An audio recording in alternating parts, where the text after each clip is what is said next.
Good morning, everyone. It is, what day is it? Is it Tuesday? It's Tuesday! And the reason why I'm thrown is because it is a madhouse today at the house. We have the electricians downstairs and we also have the decorators, which is very exciting. But don't get too excited because I think a lot of their work at the moment is just going to be prepping. There's a lot of prepping and filling and things like that to do of the walls before anything starts, okay? And I think that the wallpaper in my office will be the last thing that goes on, okay? Okay, so that's all coming along really nicely. We're making the biggest change to the house, and I think most people won't think of this as the biggest change, but it is the biggest change, because if there's one thing I've learned about giving a new build home character, is that the things that matter most are the things that are often overlooked, such as light switch covers, so like sockets and things like that, handles on doors and windows and hinges and things like that. I think that those things, above all else, are actually the most important thing to change in a new build home than anything else, because I think that's what gives everything away. It's those little finishes that show you the difference between something that is probably maybe older or what have you. There are lots of people in the world that don't agree with me that you should ever try and give character to a new build. It's a good job I don't listen to those people because I think that your home is like a sacred thing, and making it feel wonderful. And also I'm a big believer in honouring the tradition and beauty, especially of British like architecture, and there are a lot of homes that don't do that. Honestly, I'll never understand why a sympathetic join on an old house needs to look so modern. I would say just keep it all in keeping and date the bricks in a really beautiful plaque that says this one was built in the 1800s and this one was built in 2025. But anyway, that's me. I'm not the Prime Minister, so don't ask me to change things. But I love the fact that actually with enough vision and enough foresight, you can really make any home, no matter how stark and empty it is, beautiful. And I really didn't think that that was possible when I started in my own home. And there will be things that people don't like in my home, and I understand that. And there are mistakes that I've made that I wish that I could afford to put right, but I can't. But on the whole, I've made my home so much cozier and more inviting. When my mum comes around, and my mum is not like someone that's in the internet world or anything like that, she comes in and she's like, I cannot believe the difference in how this house feels from when you first moved in. When you first moved in, it was just empty and cold, and now it just feels cozy and warm. And that is like the highest accolade anyone could give me. So one of the things we are changing downstairs is one of those details at the moment. We are then going to push that through the rest of the house. So it started today, but this is first fix of that, if that gives anything away. So the biggest change that this house is going to see, I believe, other than the gardens and the front of the... Okay, all right, it's the biggest change, but it's the smallest in its details, is starting today. So it might be a little bit noisy whilst I'm chatting to you, but that's it, really. I have woken up today to my interview on the Today Show in Australia, which has gone live, and honestly, that was such a wonderful, wonderful interview to do. And it's so lovely for me because they were so excited as well. And I was so excited. It was my first TV interview, so I was actually incredibly nervous. It reminded me of when I first started doing magazine interviews, and I was so nervous. So I gave myself that kind of grace where I was like, it's okay, Lydia. Once you get used to it, you'll find your feet and it won't be so nerve-wracking. Because now when I do magazine interviews, I'm a lot calmer. I definitely feel like I put my best foot forward and I don't beat myself up. So doing this one, I felt a lot better. I messaged my publicist afterwards and I was like, oh, I feel like my nerves got the better of me on that one. And she was like, you absolutely didn't. But I felt the nervousness, but I know I'll get better with time, so it's fine. So that went live, which is just incredible. I was invited on to speak about Evergreen, speak about life in England, speak about the seasons, and also speak about decisions that I made at the beginning of the year with selling my handbags. And as I said to you, this is very much still something that crops up in my life. Like, obviously I was just featured in Vogue, which they were writing an article about the approach to luxury fashion and that kind of thing, and my changes and pivots and things like that. So people still want to talk to me about it, and so I'm sorry if you're bored of hearing about it, but it is still very much part of my life. The honey cake. I am going to say this now, that I believe that the honey cake is better than my lemon cake. I just need to perfect it now. That is a journey that I'm on. Everything's a journey in Lydia Millen land. I want to just make it more beautiful. I've ordered myself a new cake tin. I'm thinking about dusting the top just very gently with icing sugar and popping some fruit with it, like some raspberries and blackberries. And I think that actually that will be really, really lovely. Like just fruit on the side. I think that will make it look pretty. Maybe a little edible flower. You know, because it's me.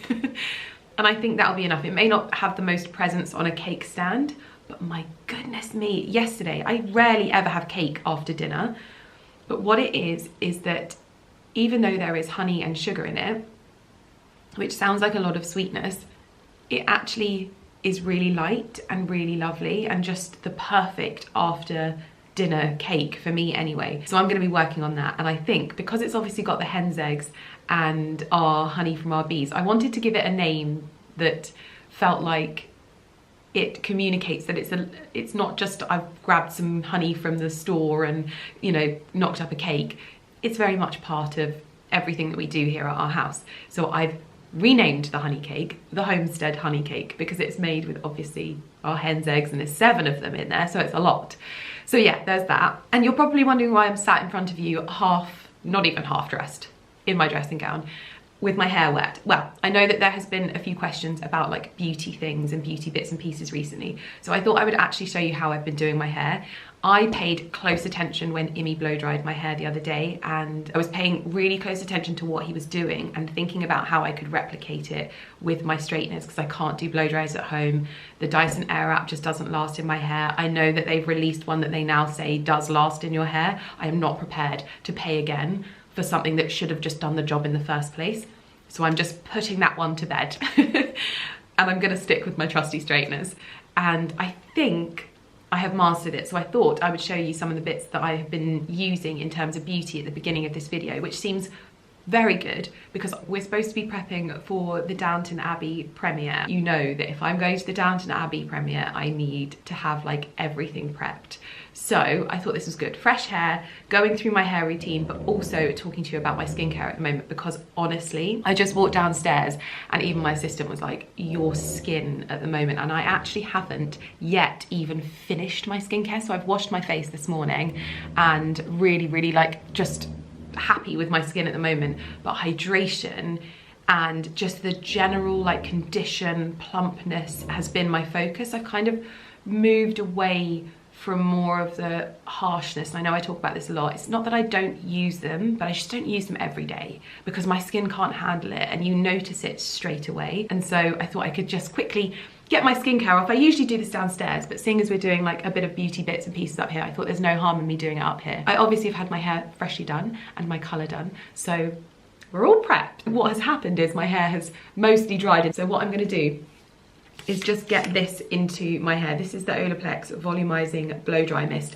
If you're wanting to create a bit of a blow dry effect on your hair, just spritzing this at the roots as much as possible. I don't saturate it as much as I used to, but just getting it in there will be very helpful. However, I wanted to talk to you about my skincare first because obviously, as I was saying, it's not that I don't use any of the like harsh bits and pieces anymore. It's just that I found my skin, much like myself, likes a softer approach to things.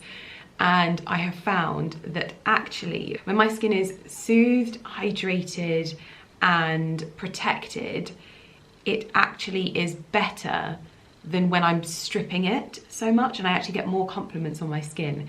So I think I have found almost like the duo of all duos that makes everything fall into place. Like, as you know, I swear by the Elizabeth Arden Advanced Ceramide Cream. This is like a really glowy, beautiful day moisturizer that I use. And honestly, it's just everything I need. It's got hydration in it, but also ceramides that mean that it locks in the hydration and just makes my skin look so glowy. However, you know that when Arden brings out a new capsule, they just don't mess about. They are the innovators when it comes to locking in the components and ingredients into capsules, making sure that those formulas are kept as fresh as possible so they don't break down into their biodegradable capsules. These are their new hyaluronic acid and peptide ceramide capsules. So it's hyaluronic acid, not all hyaluronic acid is the same. You really want to be using the absolute best of the best when it comes to hyaluronic acid, and especially kept as fresh as possible in these capsules. It also has peptides and it also has the ceramides. Now, what I have noticed from using a much higher grade hyaluronic acid is it's not just about hydration. There are so many other components to hyaluronic acid than just hydration, but the whole focus of this is like that longer form hydration, ensuring that your skin stays hydrated. But hyaluronic acid also focuses on plumping the skin, so you get that bouncier texture. It's almost like the effect that I would say is you're wanting to get when you have like hyaluronic acid literally injected under the skin. When you're using a really good hyaluronic acid, it honestly, the plumpiness, it's the same in my opinion. From what I've experienced, it's a lot less invasive, and I just know that if I'm using a good one, you still get that bounce and that plumpness. But it also improves elasticity, can't say that word, which for me is huge. I am pushing 40 and I just think that anything that helps me with elasticity is welcomed at the end of the day. But it's the soothing properties, especially of this hyaluronic acid, that has made such a huge difference to my skin. You'll know I'm sensitive in every sense of the word, but definitely in my skincare. And so having something that focuses on the soothing element of my skin whilst also not compromising on hydration is hugely important. And then you've got the peptides as well. This is like soft girl skincare through and through, because the peptides increase collagen. It also boosts elastin and strengthens the skin barrier as well, which brings me on to the iconic pairing that Elizabeth Arden does with their capsules, and they pop it always with a ceramide. And I just feel like this is what really transforms this from just your average hyaluronic acid formula, because the ceramides actually reduce the moisture loss of your skin as well. So you're not just putting all of this moisture on your skin and then losing it, it is locked in with the ceramides so that it lasts all day, all night, however you fancy using it. In fact, I need to get it on my face. Ooh, throwing them everywhere. I need to get it on my face because I didn't put my skincare on downstairs because I knew I was going to chat to you upstairs. Biodegradable capsule like this, so you get the perfect dose. It is kept as fresh as humanly possible as well, so it's not being broken down by oxygen, it's not being broken down by the sun, etc, etc, etc, etc. I always say etc, etc, it's wrong. Anyway, serum first, so that can be locked in. This formula feels like cashmere on your skin, so it's a really enjoyable application. And it's so funny. I think when I first got the capsules, I looked at them and I was like, that's not gonna be enough. This formula just goes and goes and goes. It has like that lubricant element to it. I don't even know how to put it into words. It's incredible.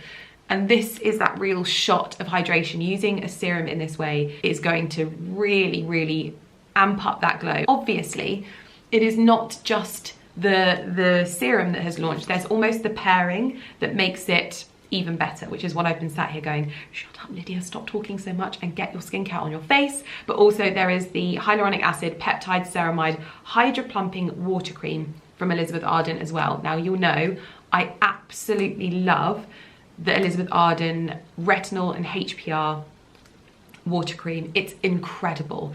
Let me tell you, value for money, this is insane as well.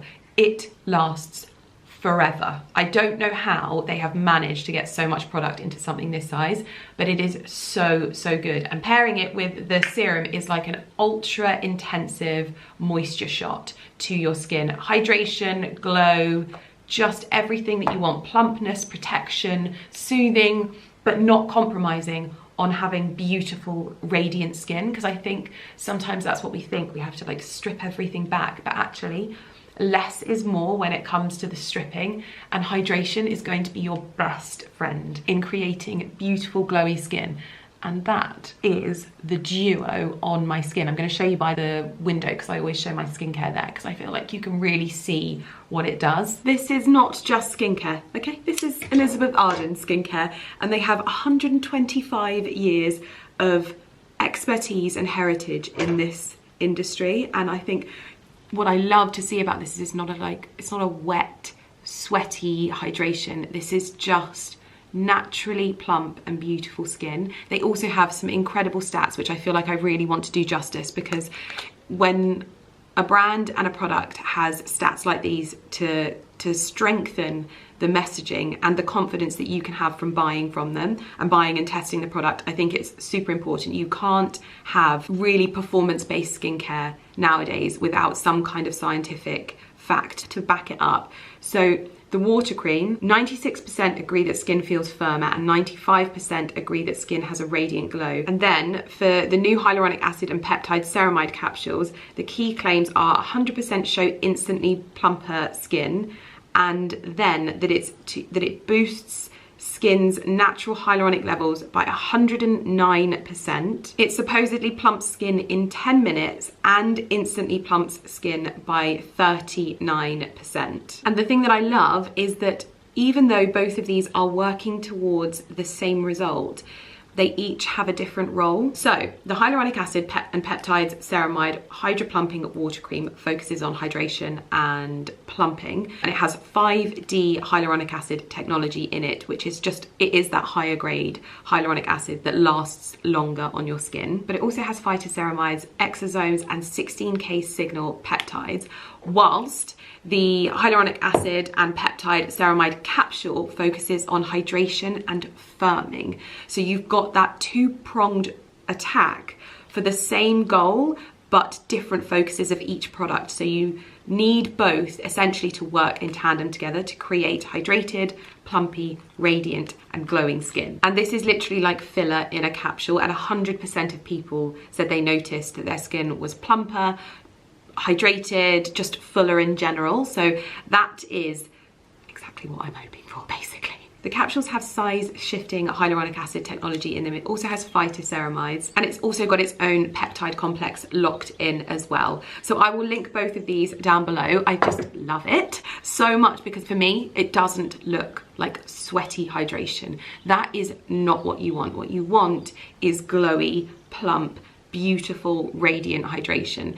And I have found that through making sure that my skin is more hydrated on a surface level and in a deep, like under the skin level, I don't actually need as much in terms of like those more active ingredients, which just works so beautifully for my skin. So I'll link it down below. Anyway, now we are going to get on with my hair, because I feel like that is the next thing that people keep asking me about at the moment. Honestly, it's like, it's so weird when you find your rhythm with like beauty and things like that, and half of it has come from the fact that I just don't really do my makeup anymore. I think that that is the nicest part, is that I feel like I've got my skin to that point where I just like, I put in the work at the beginning of the year where I wanted to get more comfortable with my skin the way that it was, and just seeing myself on a day-to-day basis without makeup, that now I'll go to the pub without makeup on and I don't care. It's so lovely, and I think that should be like our goal. Our goal isn't for our skin to look good under makeup. Our goal is for our skin to just look good, and having it look good under makeup is just a bit of a bonus, I think. Like, our skin should just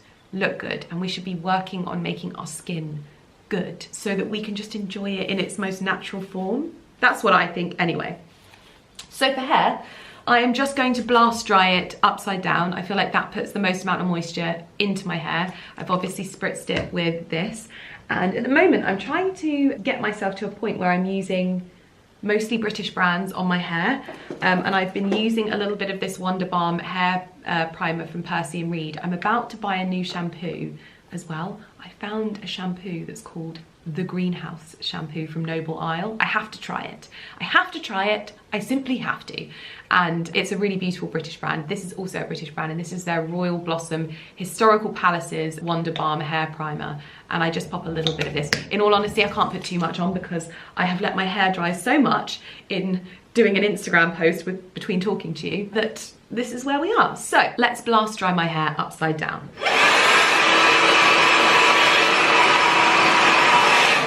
I don't want to have a nip slip. No nip.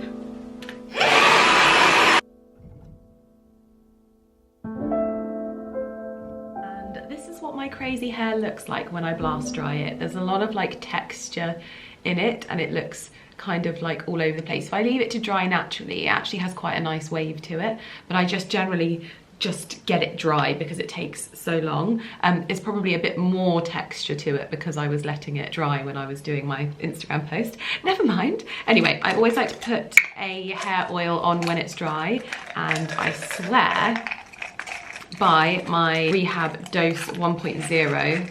This is the pink capsule. It's all about capsules. I love a capsule, what can I say? And I'm just gonna give it a little squeeze and pop this. Honestly, capsules, obviously the Arden ones and the hair ones, are so good for travel and so handy for just like, if you want to pop a capsule in your handbag, obviously I wouldn't do it loose, but if you want to pop it in like your makeup bag, in your handbag, if you ever like to reapply on the go, fantastic. So anyway, I'm just massaging this into my dry hair. I just feel like it. I like it. And what I'm going to show you is basically how you do it with your straighteners. And I've done many, many videos over the years on both Instagram and YouTube about how I do my hair. And often it is centered around the straighteners because I tried an air wrap, and as lovely as the initial result is, I just, I wish it held, that's the thing.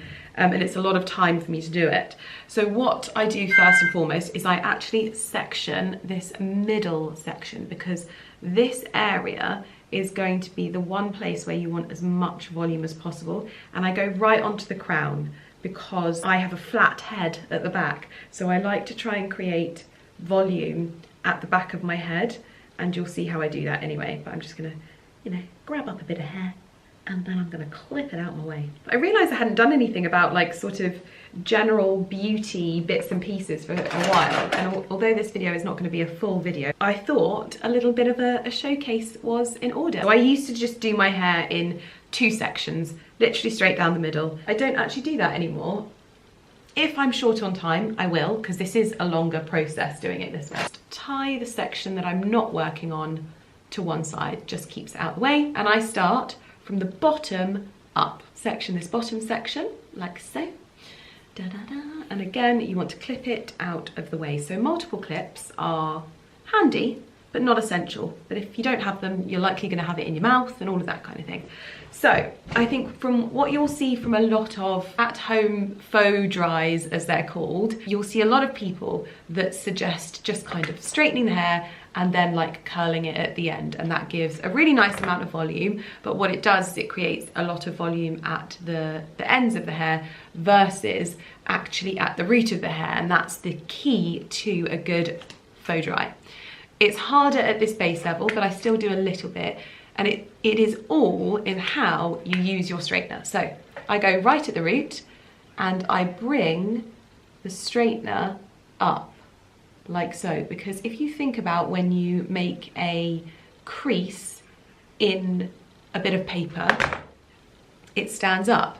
So whilst you don't want to do a kink, you do want to create a bit of root lift, and this is the best way to do it. And you also want to be continuing that curve right into the end of the hair. So you're going to see it's got like a nice curve. I want more than that. I've noticed that Imi goes a little bit curlier whirlier on the ends of my hair. So what I do then is I hold the bottom and I create a big curve. It's almost like I'm going over a hill. It's the best way I can describe it, and as you can see, it gets a bit curlier.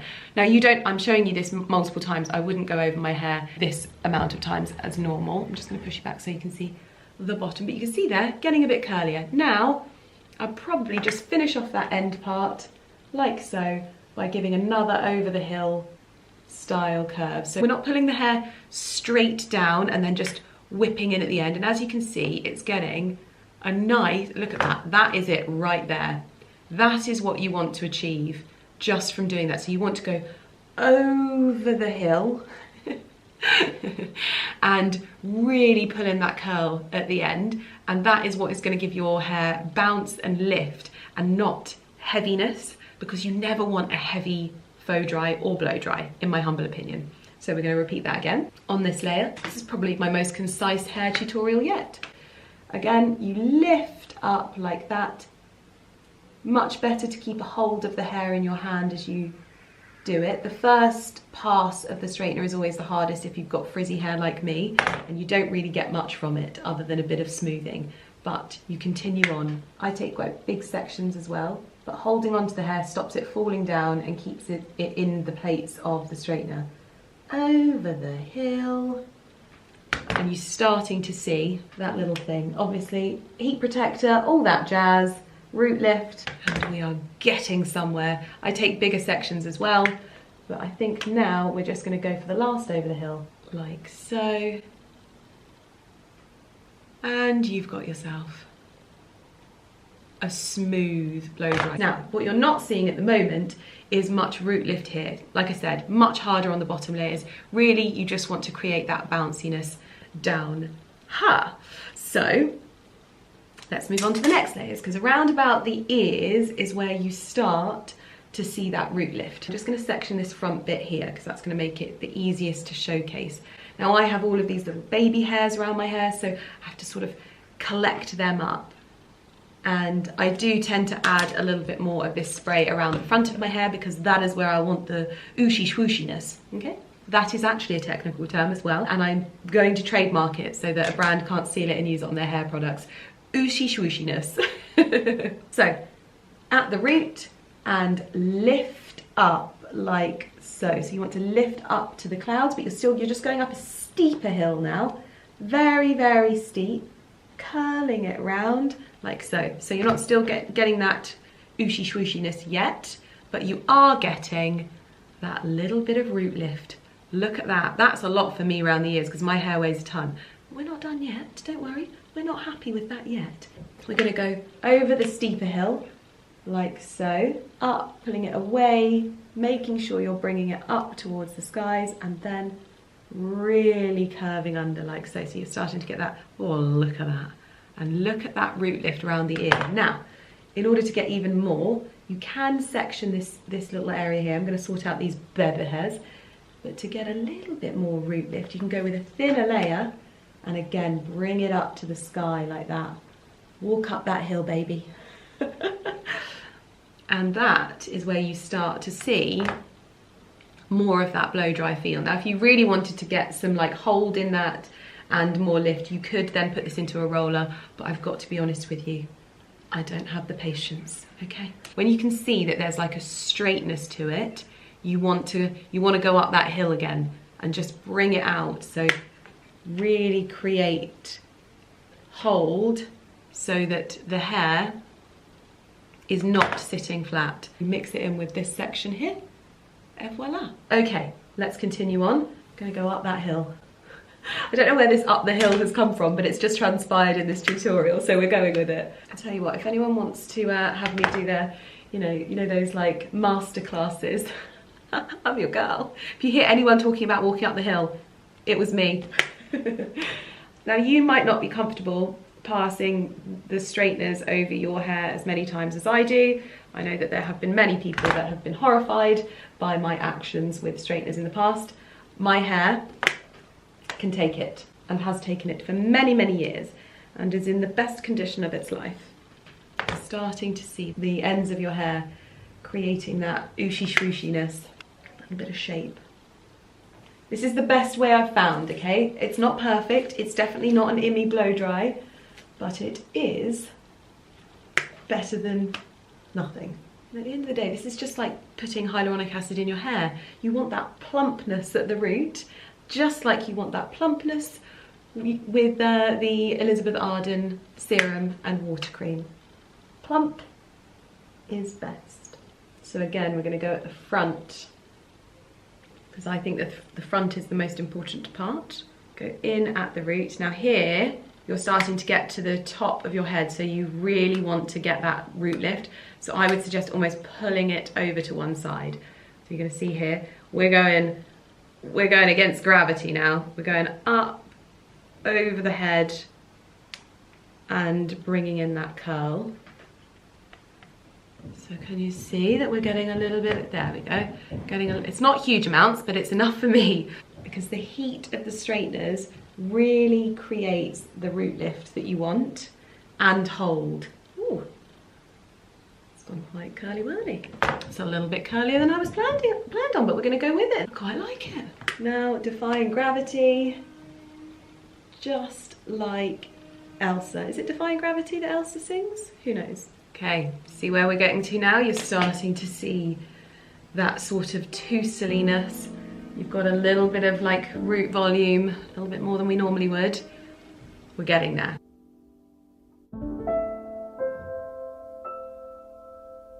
So what you'll see is you'll often find that there is just a really nice curl at the bottom of the hair. It is your job to introduce more shape to that curl. So here, I can see that there is a lot of straightness here and more curl at the end. So I just want to give it a little more of a swoosh.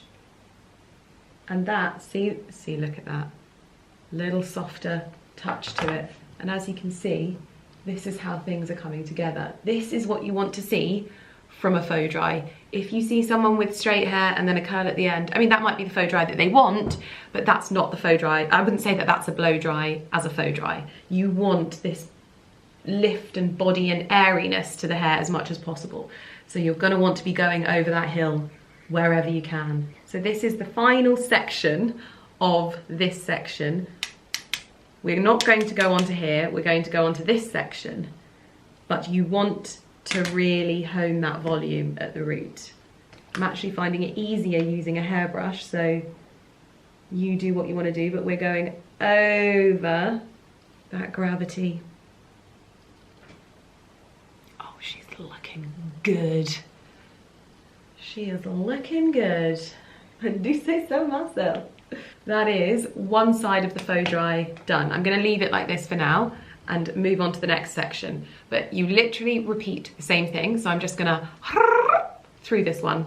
Now I always think when doing your hair, you have one side that is easier to do than the other. I always struggle with this one, which is ironic because it's my right hand side. Anywho, up and over the hill. You see, I'm not as good on this side. Not as good. Look at that, failure. Why is that not very hot? Oh, there we go. It's because the straighteners aren't on. Good start, good start. Okay, ignore me. We're gonna just zhuzh through this, okay?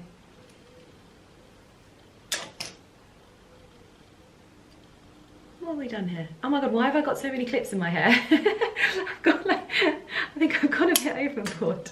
Sorry guys, I've lost my place. Just clipping everything.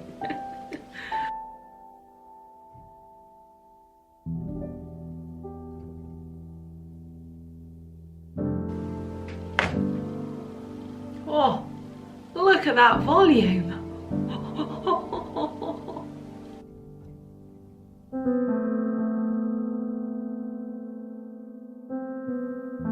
Okay, so we are finally done on both sides. You can see there is that sort of zhuzhiness to it. Now we are going to do this top layer, which should be the easiest in all honesty, but we shall see. Famous last words and all that jazz. So I start from the back. And this is where, if you wanted to, you could put this section in rollers. I just don't care enough. So I'm going to start at the back, start at the crown. And the crown for me is super important that I do in one section at the back like this. Okay? Okay. And for me, this is all about bringing it forward up the hill. And we are going to pull it forward. So you're going to go at the root and pull forwards. And you might be thinking, Lydia, this is a lot of hassle for your hair. And you would be absolutely right. But it's a lot less hassle than actually trying to do a blow dry on yourself. So swings and roundabouts. Bring it forward like so.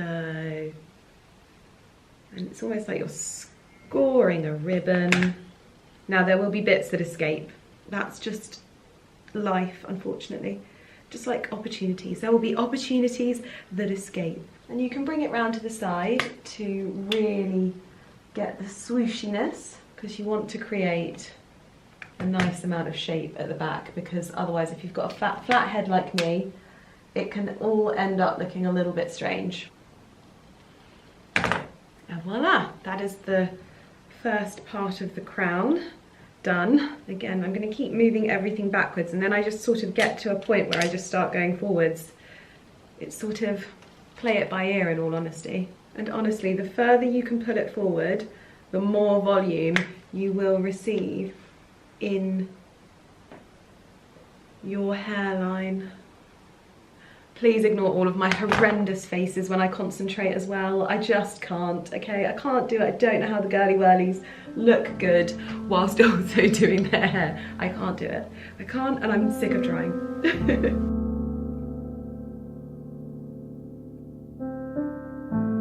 Good stuff. I think now, do we move it forward?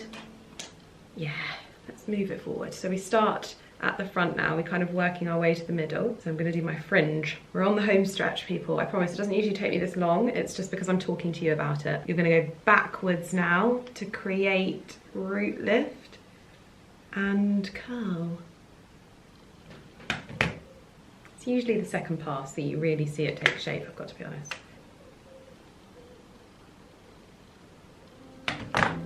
Look at that fringe. And then I've got, I reckon, 2 more sections to do. I think I'm going to do one forward and one backwards.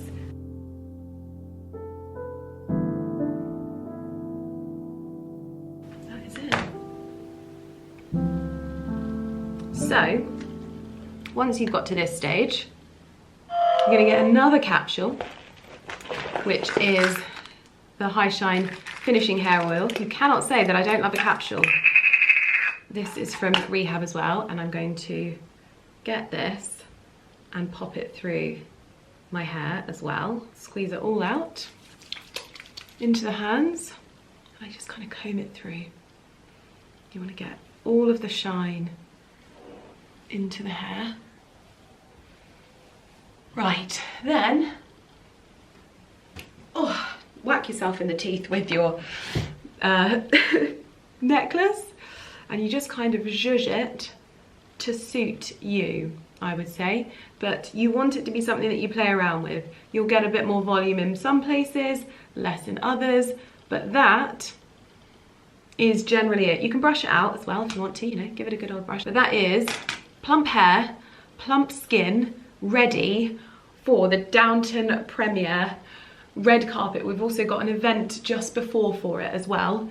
So I'm thinking perhaps hair down. I was going to ride tonight, but I think that considering hair is going to be on show tomorrow, I maybe will just go and visit him and not ride, and then save the riding for Friday and the weekend perhaps. But anyway, this is it.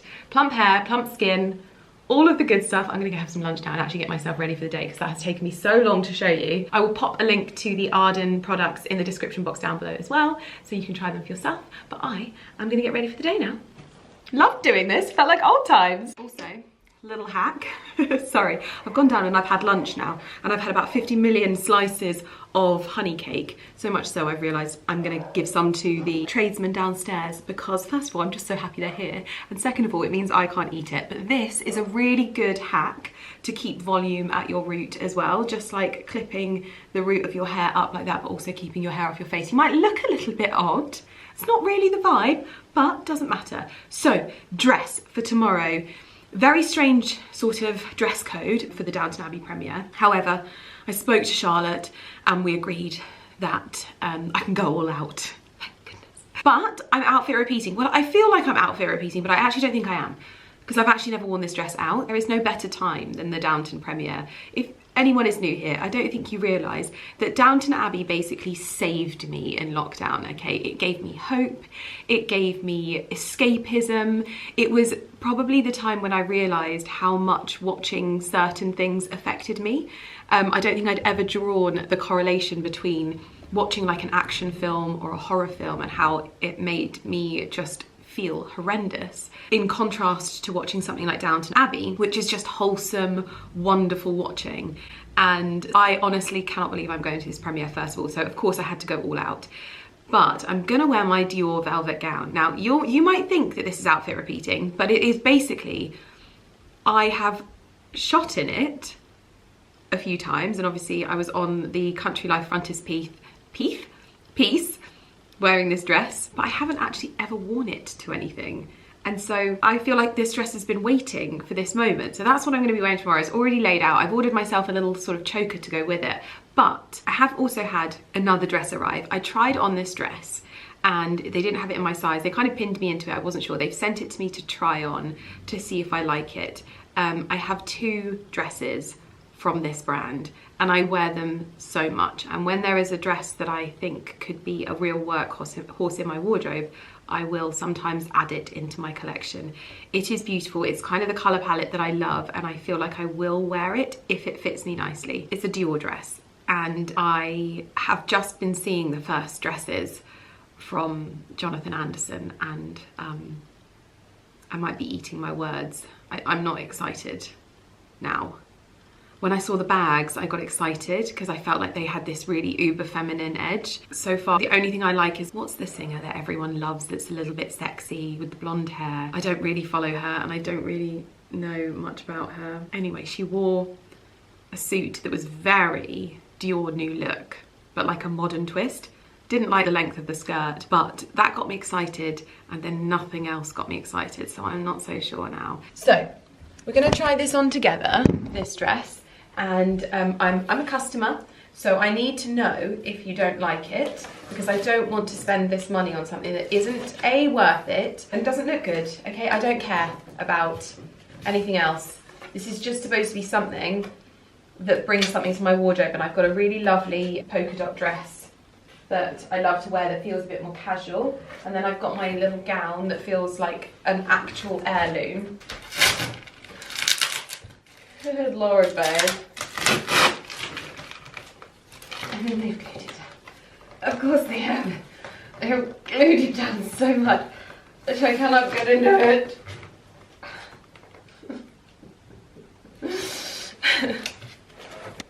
Oh, this is not good for my wrists. Also, question about wrists and things. Is it possible to bruise your wrist, like, or your arm, sorry, just from like gripping something really hard? Because I find that I often get cramp when I'm picking the horse's hooves, and at the weekend I picked Romeo's hooves and I picked Atlas's hooves, and I get this almost like cramping in my arm, and I didn't hit my arm, but I do have a very tender bruise there now, and I'm thinking, that's not normal. So let me know if that's possible. Let me know if you know if it's something serious, because I tend to come to you guys for my medical advice nowadays. Right, we're almost in. We're almost there. So as I said, I've got a few events coming up, and this will be a dress that if I keep it, it will be a dress that I wear and wear and wear. It won't be something that you see once and never see again, because I think it's cool to wear your clothes, okay? I'm just not getting involved in that narrative anymore. It's cool to wear your clothes. That doesn't mean that you don't want anything that could be new and fill a gap in your wardrobe, but it's cool to wear your clothes. So, I saw it on the website. Oh, good Lord. I'm ruining everything. And it's sort of an off-the-shoulder, very, very reminiscent. It's not going to look like much at all on like this. I'm going to give it a steam.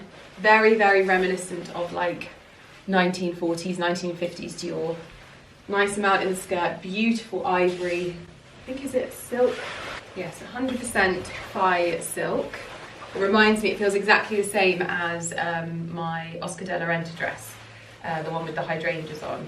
And I feel like this could be really lovely. So let's steam it and try it on. Obviously, you don't have makeup on, so I apologise in advance. This isn't the glam that you're going to be seeing tomorrow, okay? The glam that you're going to be seeing tomorrow. Now, I don't think this hairstyle is what Dior was envisioning when I was going to be trying on this dress. So, hear me out, first of all, because I think you might jump. I don't know, you might. Let me know what you think first, like first impressions, just let me know what you think. My thoughts are, I have been steaming this for about half an hour and I cannot get it to look better than this, which, whilst I like things to look lived in, this, I don't know if that's, it's growing on me. Looks better with the hair down, that's for sure. I love the neckline, I really love the neckline. I feel like I will need something to stop the ladies from being fully on show from the side. I love that this is something that can be dressed up and dressed down. So I feel like I could wear this really, really elevated for like an evening thing, but I also feel like I could wear it with like a straw boater and dress it down a little bit as well in like summer. I think that you can wear it with this belt, but I've got a little Dior belt that is so perfect in fact.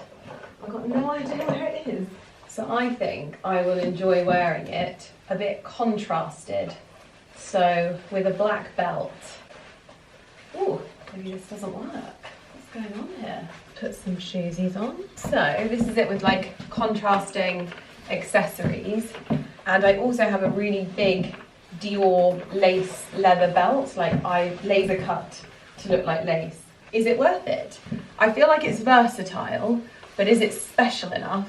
That's the thing. From seeing what I'm seeing from the next collection, I don't want anything yet. I hope that's gonna change, but you know, there's certain times, you know, I'll buy a secondhand dress, and every so often I like to buy myself something special like this because I love getting dressed up, and this is something that I do so like rarely when it comes to things like this nowadays, that I don't know, I want something that's going to be like, when I pull it out of my wardrobe in my 90th year, I go, oh wow, that dress is still a showstopper today from when I was wearing it 50 years ago. My maths is so bad. Let me know what you think. I have also noticed that there are a few little scuffs on the skirt, so I need to take that into consideration as well. I'll speak to the people at Dior. But for the most part, this is really a bit of a classic, but is it too... I don't know. I need to have a think. You guys let me know, but I'm gonna wear my other one tomorrow. Okay, bear with. But this is a Dior belt that I bought a couple of years ago, and I actually feel like it's probably almost made for this dress. I've never worn it before, but I feel like it gives this dress something to like hold on to, and also a different shape. I really quite like this, but what I'm going to do is I'm going to pop it on a hanger, and I'm going to just try it on tomorrow when I've got like a full look on, because it's a very simplistic dress, which I think is the best. It's just the movability that I don't have in it that I'm concerned about, and it's an expensive dress, so I want to be sure. So when I'm dressed tomorrow, I'm going to pop it on and see if I like it then. But let me know what you think in the comments down below. So I've been and had a look downstairs, and I'm going to take you and show you exactly what is happening down there at the moment. It's an interesting update, but at the moment, my assistant, her like uncle, who is my step uncle, I used to work in his bar when I was at university, or just before I went to university, I can't remember exactly. But I used to work in his bar in Northampton called Bibliothèque, and it had lots of lovely books all around the bar, and he doesn't have the bar anymore, and he's getting rid of some of the books, and I'm buying some of them to hopefully use. Ali actually treated me to one set, which was a Bronte Sisters set of 7 books in the most gorgeous green colour, and they are in such good condition, so I was really happy with those. So Ali bought me those as a gift, but there's more books downstairs, so I thought I'd show you what I'm selecting from. I'm just basically choosing ones that I'd like to have in my like old book collection kind of thing for my bookcases. So we're going to go downstairs and look at that. I like old books. I really like old books. I don't know why, I always have. And there's just some classics, like there's a Pride and Prejudice down there, which I feel like you just have to. We have a banquet of books laid out before us, and some of these are in sets, and some of them, ooh, complete gardening. Yeah, some of them are like sets, but we only have a few of them here just to showcase what we've got. Secrets of Successful Gardening. Oh, she knows her audience. These ones I think will look really nice on my bookshelves downstairs, because my bookshelves are obviously green. So I quite like the idea of this. I also love these ones. I think these will be really nice for my bookcase as well. We've also got these. Look at the front of these. I like these ones as well. These are really nice. They're French ones, they are. These are cute. I always like little books as well. British theatre. They're so cute. Milton's Poetic Works. Romance of Famous Lives. That's just a beautiful book, isn't it? Okay, so before I show you downstairs and what has happened down there, I'm heading to the stables just to check in on Atlas and check in on Romeo as well, and do their feeds for the evening, which is so much easier now because I've basically decided that I want to prepare every single one of Atlas's meals myself. Such a genius idea to put it into like big jiffy bags. First of all, it means if Livery is doing it, they can just throw it in a bucket, but also just cuts down the time. So when I'm there and I'm like organising, because I always like to sweep outside of Atlas's stable whenever I'm there at the weekend, I move everything, I give it a sweep, and just give everything a brush down of like, what's it called, like cobwebs and stuff like that. Ali is coming to brush down Atlas's stable for me for winter. I find it quite therapeutic, but he's on quite a few supplements at the moment, because just really good supplements. But if you didn't know, I was having some problems with his tummy. I think I've generally figured out what it is. I think before he was with me, when he was with Charlie, he was on hay, and he moved on to haylage when he was here, and I just think it was too much for his tummy. And now when he's on hay, his tummy is really good, but Romeo is on haylage. So what I try to do is I create like a lasagna. So it's like a layer of haylage, then a layer of hay, then a layer of haylage, then a layer of hay. And I just create this lasagna because it means that neither one of them is sort of getting too much of one thing. It feels fair. So what I'm going to do is do them a lasagna of hay when I get there, and I'm going to do his feed. But basically everything that I was like worrying about with him now in the last sort of month and a half, I feel like we've just come on leaps and bounds. I've been the most neurotic horse mum ever, but I knew that I needed to do all of these things just to make sure that he's moving in the right direction. And I also think that when it comes to animals eating, I think it's almost like my Achilles heel. Because of what we've been through with Lumi, I don't know if you remember how unwell Lumi got once upon a time, and she just stopped eating. And then when we got her back from the vets, and she had her little arm in a cast, she ran through the house and started eating. And one of the things that Lumi does is when she's not well, she basically tells us with food. So I think it's one of those things that any pet owner knows, that when your animal stops eating, that's usually a really like clear sign that something is wrong. Thankfully, Atlas has never stopped eating, and that is the thing. I think what I've realised is just how much he needs to eat, but also I know what he likes to eat and also what agrees with him. So I feel like we have just made such a huge amount of progress these last few months that I feel so much calmer, and I realise like how many touch points I need to have per week, going to see him, going to ride him, checking on everything, that kind of thing.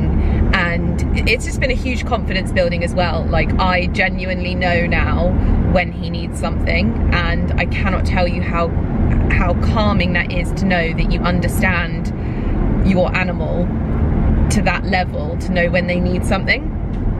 So anyway, I'm going to see him today. I saw him on, when did I see him?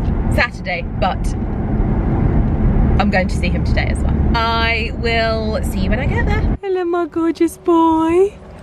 What's wrong? Why is the ears back? Why is the ears back? Are you hungry? You hungry? Are you hungry too? We've got lots of hungry boys. Yeah? Come on, let me in. Let me have a look at you. I know. Really good time. Romeo. Why are your ears back? Why are your ears back? What's wrong? You upset with me? Come on then. Grumpy boys, hungry.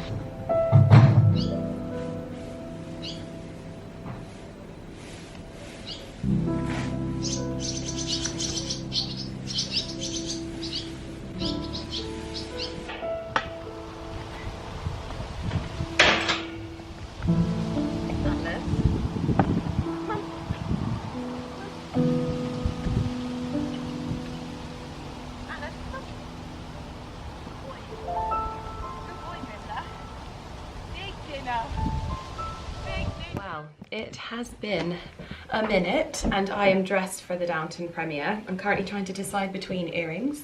I've got these ones, which are a beautiful little teardrop diamond and stud, and then I've got my grandma's ones as well. I feel like we need to have a bit of a chat because I don't know why, but my gut has been like swimming about that dress. I really liked it, but just obviously, you know, I'm going through like a period of change at the moment, and if I was buying it secondhand, I think I'd be over the moon with buying it, but because I'm buying it new and it's such an extravagance, I'm like, I feel weird about it. I don't know why. You might understand better than I do, who knows, some of you have probably already been through this. And then obviously I was supposed to be wearing my velvet Dior gown this evening, and I don't know if I told you about this, but I've never worn it out of the house because the last time I went to wear it, the hem came down.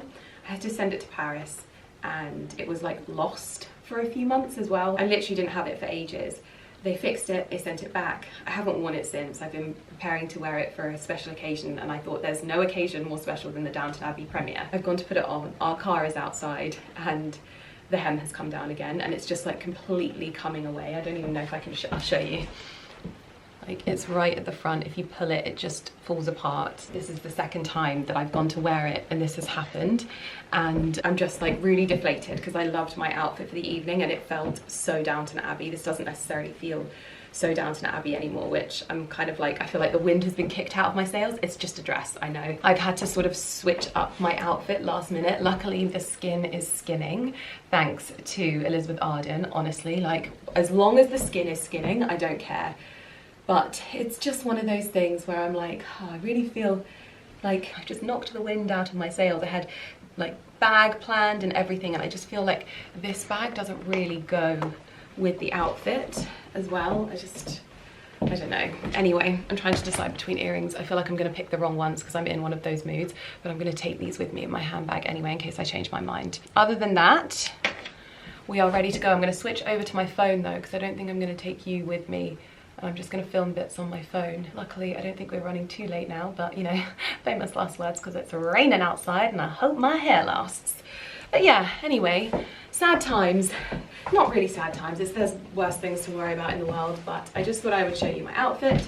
And it is raining, so I guess it swings and roundabouts because the other dress would have been on the floor and this one isn't on the floor, so that's good. I definitely need to go and put deodorant on though, so anyway, let's switch over to the phone and I'll see you in the car probably because Ali's already dressed and ready to go.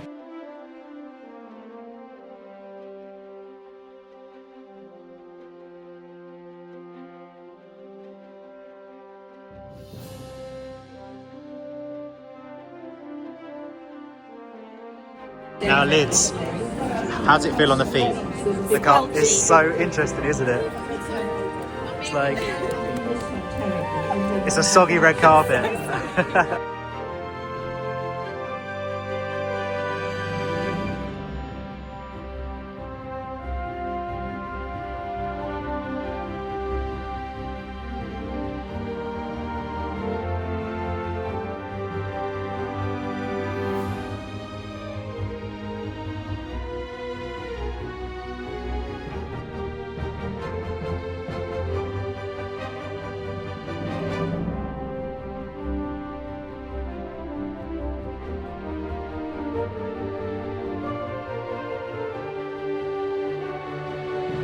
Really is the effect that it had on our audience and the fact that they wanted more. Let me welcome to the stage the team behind Downton Abbey, the producers Gareth Lean, Liz Truebridge and Julian Fellows. Oh my god! This is my Met Gala. Good evening, everyone. Thank you very much for coming to this special event. Other thank yous to these remarkable people that have been behind all three of these Downton movies. The entire team at Focus, I can't mention everyone. They've been such enthusiastic supporters of Downton over these years, and it's been a great partnership. It's very important for me to thank all of my colleagues at Carnival Films. We've been making Downton for over 15 years, actually. Wow. I want to thank every single person who's been with the company at any point over this 15 years, and particularly the team now. Thank you so much for all you've done. It really is appropriate tonight to thank our other partners. Highclere Castle is the real Downton Abbey, and so a big thank you to Lord and Lady Carnarvon and the entire team at Highclere who've been such great partners with us. So huge thank you to them, and now let me hand over to the master himself, Julian. I first want to say thank you to all of you for coming and braving the rain and all the rest of it. Obviously, this 15 or 16 years in the case of Gareth and me has been an extraordinary time in our life, and which I will never forget and which I will never repeat. And that has been marvellous, but I hope it's been marvellous for the other people who've worked on this show. We did have an incredible cast and we had a fantastic crew, and they really never let us down. They were always brilliant right from the beginning. And so I thank them very truly, and I hope that all of us will remember Downton. I feel that we are part of the Downton Club, and when we meet staggering along on our sticks in 20 years, that will be the factor that binds us. But anyway, thank you again for supporting the show, and now I hand you on. I'm going to give a very special mention to someone who was very much a part of Downton and still is, as far as I'm concerned. When she filmed her last scene with us in the last film, she said to me, of course I'm talking about Maggie Smith, she said, "If you make another film without me, I'll haunt you." Well, we have, and I would swear, I think that everyone in this room who made the film with us would say Maggie's presence was very much felt throughout it. I hope she's smiling at us if she is haunting us. But I think we would love to really celebrate the most remarkable woman. And for me, this film is most definitely dedicated to our Dame Mags. I'm very proud to introduce Hugh Bonneville,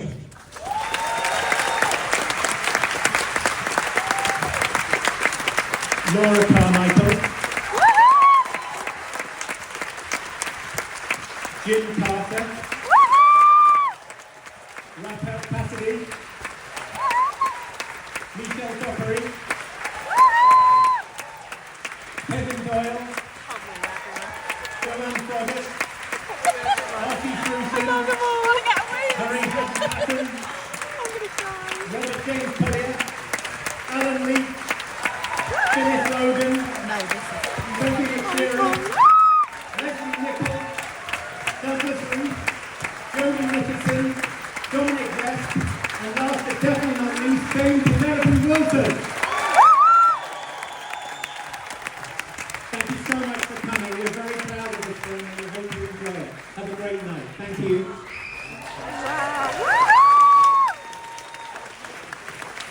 Oh my goodness, I have cried my little eyes out. Look at that puffy face.